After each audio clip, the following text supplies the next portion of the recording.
Good morning welcome back to my channel. আশা কৰিছোঁ আপোনালোক সকলোৱে ভালে আছে। এতিয়া 10টামান বাজে, চাহ খাইছোঁ। বহুত আগতে ৰুটি চাহ খাইছোঁ। খাই লৈ কাঁহী বাতিবিলাক ধুই ল'লোঁ। কাম চাম আছিল, ঘৰৰ কাম চাম কৰি ল'লোঁ। আৰু ৰিংকিহঁতে চাহ খাই শুইছে, দেখাই আছোঁ ৰ'ব আপোনালোকক। এতিয়া আহিছোঁ ছাদৰ ওপৰত, ৰ'দ উঠিছে নে নাই চাবলৈ, কাৰণ যোৱাকালিৰে ইমানবোৰ কাপোৰ মানে তিতা আছে, শুকা দিম, সেইকাৰণে আহক দেখাই আছোঁ। ৰাতিপুৱা ইমান বৰষুণ পৰিছিল নহয়, বতৰটো অলপ অলপকৈ ৰ'দ উঠি আছে। আৰু দুদিন ধৰি নহয় বতৰটো ইমান ধুনীয়া হৈ আছে নহয়, মানে অলপ অলপকৈ বৰষুণ পৰে, আকৌ ৰ'দ দিয়ে, ইমান মানে গৰমটো গাত নালাগে। আৰু আজি হাট আমাৰ ইয়াত। এতিয়া যাওঁ, ৰুমত যাওঁ, ৰন্ধা বঢ়া আছে। এতিয়া দুপৰীয়াৰ কাৰণে ৰন্ধা বঢ়া কৰিম, আহক দেখাই আছোঁ দুপৰীয়াৰ কাৰণে কি কি বনাম। অলপ আগতে ক'লোঁ বতৰটো ধুনীয়া হৈছে, আকৌ অলপ অলপকৈ ৰ'দটো ওলাই আছে। যি কি নহওক, এতিয়া দুপৰীয়াৰ কাৰণে কোমৰা কাটি লৈছোঁ, কোমৰা ভাজি বনাম, মাছৰ কণী পকৰি ভাজিম। আৰু ৰৌ মাছ লৈ আহিছে। ৰিংকি নহয় বেলেগ মাছ নাখায়, ৰৌ মাছে খায়, সেইকাৰণে ৰৌ মাছে লৈ আহিছে। আৰু ইপিনে দালি নহ'লেতো নহয়ে, দালি অলপ বনাবই লাগিব। যি কি নহওক, এতিয়া দুপৰীয়াৰ কাৰণে ৰন্ধা আৰম্ভ কৰি দিওঁ। ইপিনে দালি হৈ গ'ল, কোমৰা ভাজিও হৈ গ'ল, মাছৰ পকৰিও ভাজি আছোঁ। মাছৰ পকৰিত নহয় অলপ মই বেচন দিছোঁ, জালৰ গুড়ি দিছোঁ, জলকীয়া পিঁয়াজ অলপ বেছিকৈ দিছোঁ, হালধি নিমখ ৰচুন বাটা অলপ, জিৰাৰ গুড়ি, দেখিছেনে। আৰু ইপিনে ৰৌ মাছো হৈ গ'ল। এতিয়া দুপৰীয়াৰ কাৰণে খাবলৈ দিম। ৰিংকিয়ে নহয় ফুৰিবলৈ আহি গাটো বেয়া হৈছে, দেখিছেনে, শুই আছে। আৰু তাৰ হাজবেণ্ডো শুই আছে। ৰিংকিৰ গাটো বেয়া, কেইদিনমান ধৰি নহয় ঘূৰা ফুৰা কৰি আছে, মানে শহুৰৰ ঘৰত আহি বহুদিন পিছে পিছে আহে নহয়, সেইকাৰণে সকলোৱে মাতে, ঘূৰা ফুৰা কৰি মানে খোৱাৰ অলপ কম বেছি হোৱাতে মানে গাটো বেয়া হৈ গৈছে। এতিয়া তাকো ভাত খাবলৈ মাতোঁ, ময়ো ভাত খাই লওঁ দুপৰীয়াৰ।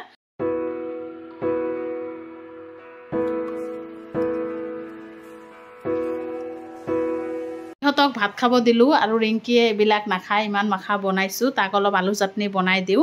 আলু চাটনি বনাই দিয়ে মই ভাত খাই আছোঁ। ভাত খাই লওঁ, ভাত খাই আহি আছোঁ, আপোনালোকে ব্লগটো চাই থাকক। দুপৰীয়া খোৱা লোৱা কৰি দুপৰীয়া কাঁহী বাতিবিলাক গোটেই ধুই চুই থৈ দিছোঁ। এতিয়া সন্ধিয়াই হৈ গৈছে। মই ইপিনে বনাই আছোঁ চিকেন পকৰা। ব্ৰইলাৰ অলপ মাংস আনিছিল যে, মই অলপ থৈ দিছিলোঁ, ভাবিলোঁ চিকেন পকৰা বনাম। দেখিছেনে ইয়াত ইমান ধুনীয়া হৈ আছে নহয়। ভাজি ল'লোঁ 2 পিচমান, আৰু এয়া 2 পিচ আছে। চাহ খালোঁ, অলপ সেৱৈ বনাইছিলোঁ সন্ধিয়া, দেখিছেনে। চাহ খাই এতিয়া ৰাতিৰ কাৰণে ৰন্ধা বঢ়া কৰি আছোঁ। ইপিনে ভাতটো বহাই দিছোঁ। আজি অলপ সোনকালে বনাই আছোঁ, কাৰণ অলপ বজাৰত যাম। আৰু ইপিনে মাছ ফ্ৰাই কৰিলোঁ, ৰৌ মাছ হয়, আৰু এপিচ বাটা মাছ আছে। আৰু ইপিনে বনাইছোঁ মটন, ছাগলীৰ মাংস হয়, দেখিছেনে। বনাবনি কমপ্লিট। এতিয়া ৰেডি হ'ম, ৰেডি হৈ আহি আছোঁ। আৰু ইহঁত মা বেটি ৰেডি, তামান্না ৰেডি হৈছে। তামান্না হাই কৰি দিয়া। ইমান ধুনীয়াকৈ ৰেডি হৈছে তামান্না। ৰিংকি এতিয়া ৰেডি হ'ব। আৰু ল'ৰা নাযায়, তাৰ এক্সাম কালিৰ পৰা। বজাৰত যাবৰ কাৰণে এতিয়া যাওঁ বোলো। তামান্না মই কলত লঙা ক'ৰবাত গ'লে না ততই পোৱা নাযায়। তামান্না কলত লঙা।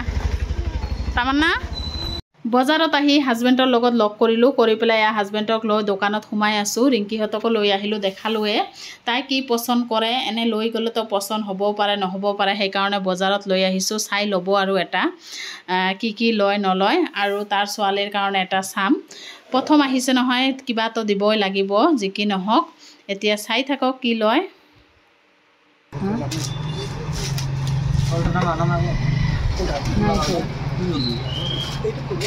পচন্দ কৰা কোনটো ল'বা?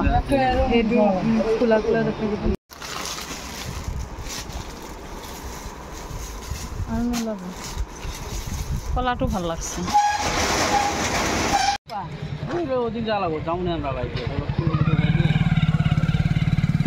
জানা কাস্টাৰ্ড দি যে বনাই যে, কাস্টাৰ্ড অকণ গাঢ় কৰি ঠাণ্ডা কৰি দিয়ে, মই কালি বনাই দিম চাব। ৰিংকিৰ কাপোৰ লোৱা হৈ গ'ল। এতিয়া তাৰ হাজবেণ্ডৰ কাৰণে ল'ব সোমাইছোঁ, এটা টি চাৰ্ট ল'ম, লোৱা হৈ গ'ল। তামান্নাৰ কাৰণে এটা পায়েল ল'লোঁ। ইপিনে তামান্নাৰ কাৰণে এযোৰ চেণ্ডেল ল'ব সোমাই আছে। এতিয়া চাই আছে, ৰিংকিও চাই আছে কি লয়। বজাৰৰ পৰা আহিলোঁ, আহক দেখাই আছোঁ কি কি আনিলোঁ। ৰিংকিয়ে কৈ দিয়া। নাইটি তোমাৰ, এইটো তামান্নাৰ, এইটো মাৰ, এইটো তামান্না আব্বাৰ, এইটো মোৰ এইটো বাইটাৰ এইটো তামান্নাৰ এইটো মোৰ আৰু এইটো তামান্নাৰ সৰু এটা পায়েল দেখাই দিয়া দেখিছেনে সৰু বাচ্চাৰ পায়েল দি দিছোঁ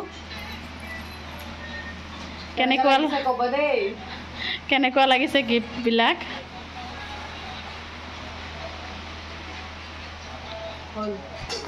তাৰ পৰা কি আনিলোঁ দেখাই দিলোঁ আপোনালোকক এতিয়া ৰাতি বহুত হৈ গৈছে এতিয়া কেইটামান খাই লৈ শুম আৰু ব্লগটো ইয়াতে শেষ কৰি দিম আকৌ নেক্সট ব্লগত আহি আছোঁ আৰু এয়া কাপোৰ চাই আছে ইহঁতে গুড নাইট কৈ দিয়া গুড নাইট গাইজ